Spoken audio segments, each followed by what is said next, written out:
So I think in a moment I'll be plunged into darkness, which I'm totally fine with, and we'll be watching some of my film work. I'll be talking over some of it, but don't worry, I won't be talking consistently for 20 minutes. So yeah, I think I'll just start, make sure it's all working. Thank you, Kat. So I was thinking about something Ruth said yesterday evening about her knowledge base being in geology. And it kind of made me think, like, wow, that's really nice to know you have a knowledge base. And I don't really feel like I have that with filmmaking, but that can also be a positive. So I feel like I connect to other disciplines through my own filmmaking process. And I also should give a little bit of a disclaimer here that when I say filmmaking, I don't mean narrative filmmaking. So I'm not really looking for narrative cues in my filmmaking process. I'm more on the side of experimental filmmaking. So I'm looking at specific materials and I'm looking at deconstructing the filmmaking process. So making visible the mechanics that go into the filmmaking process, basically. So it's about telling the story of the materials and processes that go into making a film. And this, incidentally, this is film that I made using water and stone. And I'm just gonna let it run.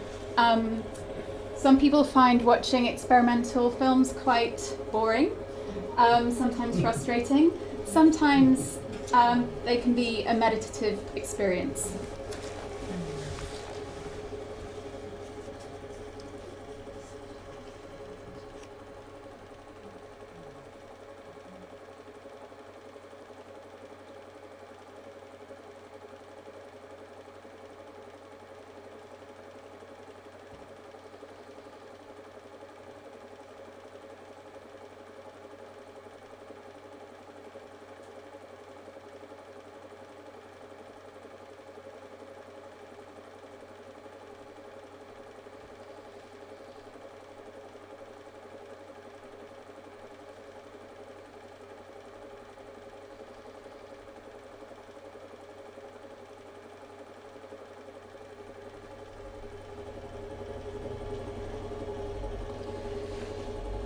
So I'll interrupt my film here to say that I'm interested in bringing people and materials together using the body of film.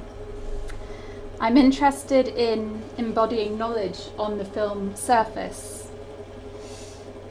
And by change, for me, I mean understanding change can simply mean opening up a process or technique that can lead to accidental or chance encounters with the materials that go onto the film body.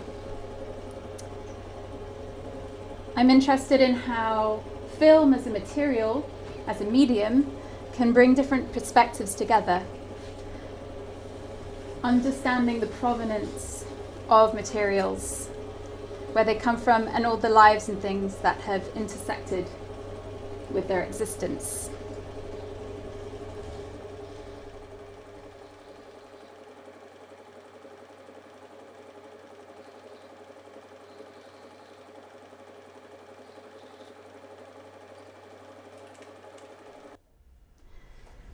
So a bit about me, my background as a filmmaker. So at the end of 2017, I was lucky enough to be part of this mad bunch of people on a field trip that took place, started here actually, at CAST as part of the groundwork programme. And I made a film that took the name of the field trip that was organised by David Payton, called Tracing Granite. So I joined David, Ruth, Beth, Rose, and 6 or 7 others thereabouts. They included artists, geographers, an anthropologist, a writer, on a field trip that explored the different granite districts between Cornwall and Devon. And those involved working and non-working quarries. My task was to document the field trip. which was quite a challenge with all those different perspectives. But I realised through doing this that it had to be about the granite. That had to be the thing that brought all the different perspectives together, the thing that was central to the film. And as you can see from these images, I worked on film, actual film, and I chose to work with black and white film because I was thinking about the grain. As Ruth was saying yesterday, granite actually does mean grain. It's granular. So with black and white film, you've got the black and white and quite distinctive grains. And I was thinking about ways of telling the story of granite. I did use interviews from participants on the field trip, but I didn't go for the talking heads kind of thing. Although the people were important, I wanted to draw attention to the material. And I was trying to figure out how I could tell the story of this material. How could I give storytelling space to a material that operates outside of our concept of time, outside of human time?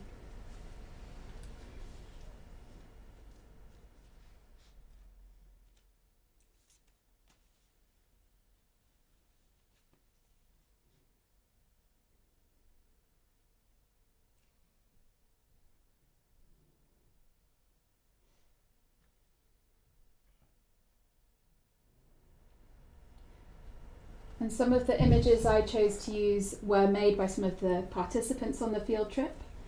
You'll see some beautiful artistic illustrations by Rose in a minute. And other things were sort of like wacky animation ideas that I was trying out, including the granite actually floating through space, which may or may not have once happened.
An interest in research with filmmaking, using filmmaking as a research tool, led me to continue exploring how film can embody multiple perspectives. And I pursued a practice-based PhD, largely thanks to David. Not sure if I'm actually thanking him at this point though. And some of my research have involved trying to bring materials into direct contact with the film. So these are examples of a project I did earlier in this year with a group called Cascora. And I was following the experiments that an experimental filmmaker and artist called Carol Doing had developed a few years before, called phytography. So phytography is a technique that is, it's connected with photograms, which were kind of modernist photography, cameraless photography technique, where you're actually exposing objects directly onto photographic paper. So you kind of get their silhouette. But with phytography, you're bringing plants into the mix and you're using sustainable chemistry. So the water is infused with vitamin C powder. I want to try out. Oh, that's me just interrupting myself.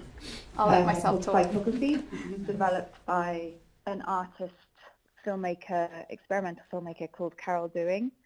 We coated those natural materials in the organic solution and then put them directly onto the photographic paper. And yeah, the results were really kind of exciting and surprising, or in a way they're kind of portraits of that landscape.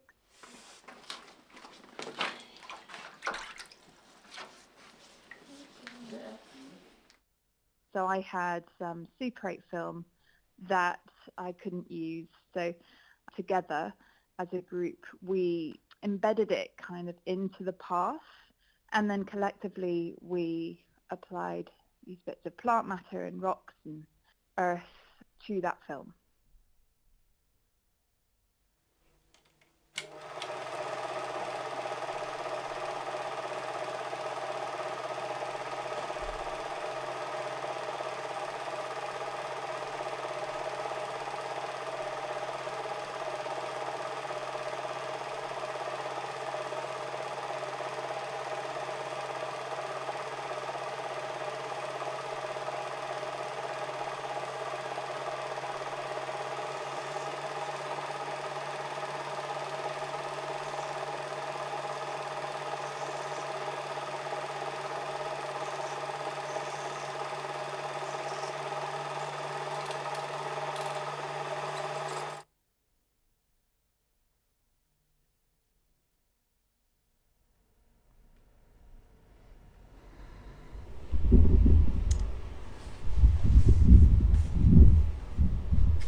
This is a research project I was involved in early last year, and I partnered with a researcher called Laura Hodgson, who was doing her research, was commissioned by the Landscape Research Group to investigate how narratives are told in this National Trust site on the Devon coast called Wembury.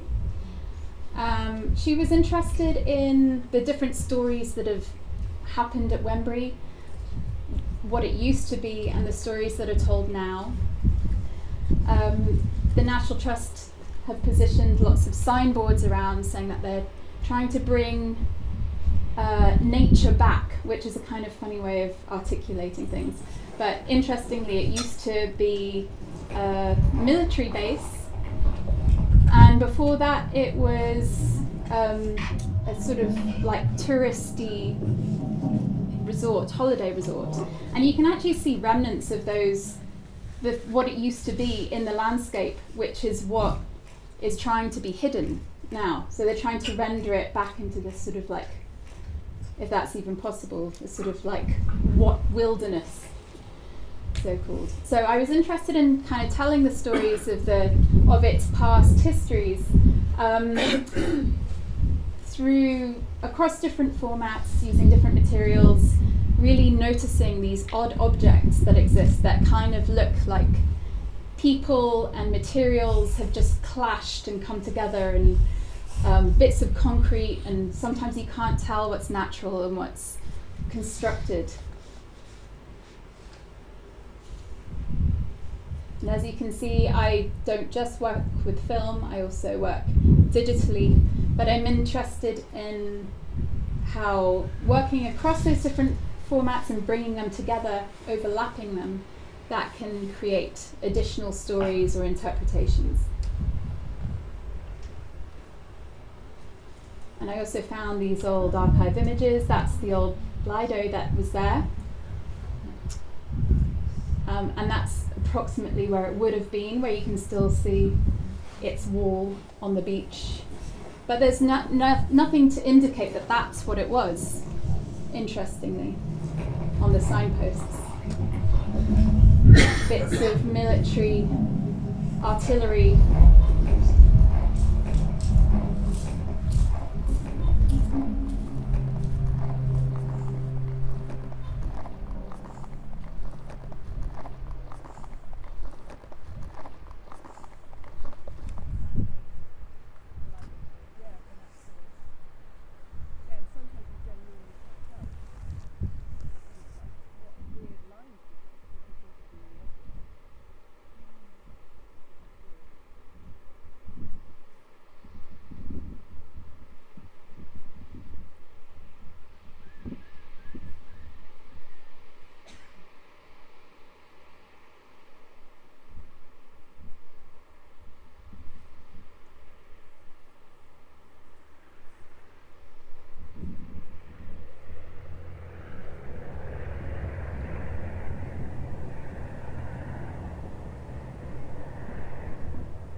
And the work I'm currently doing leads on from these projects, and leading on from the themes we've talked about in the last couple of days.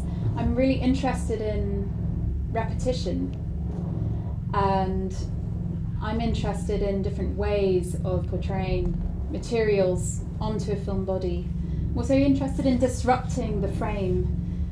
I feel like with film we're always working off this pre-constructed canvas.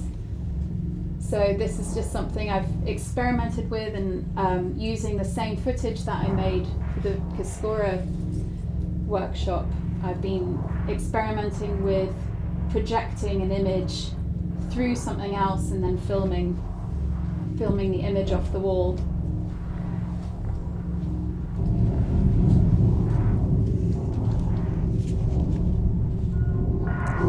I'm also interested in the randomness that you can get from the filmmaking process.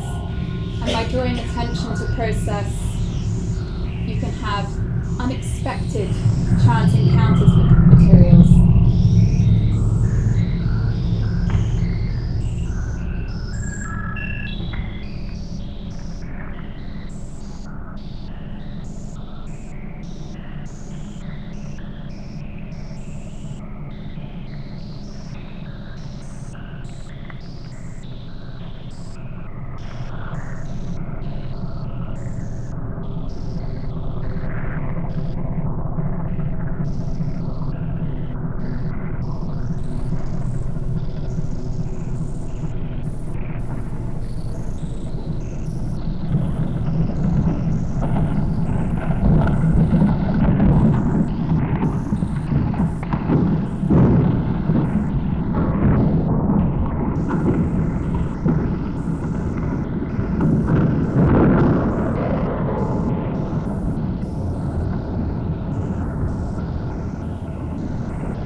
That's it.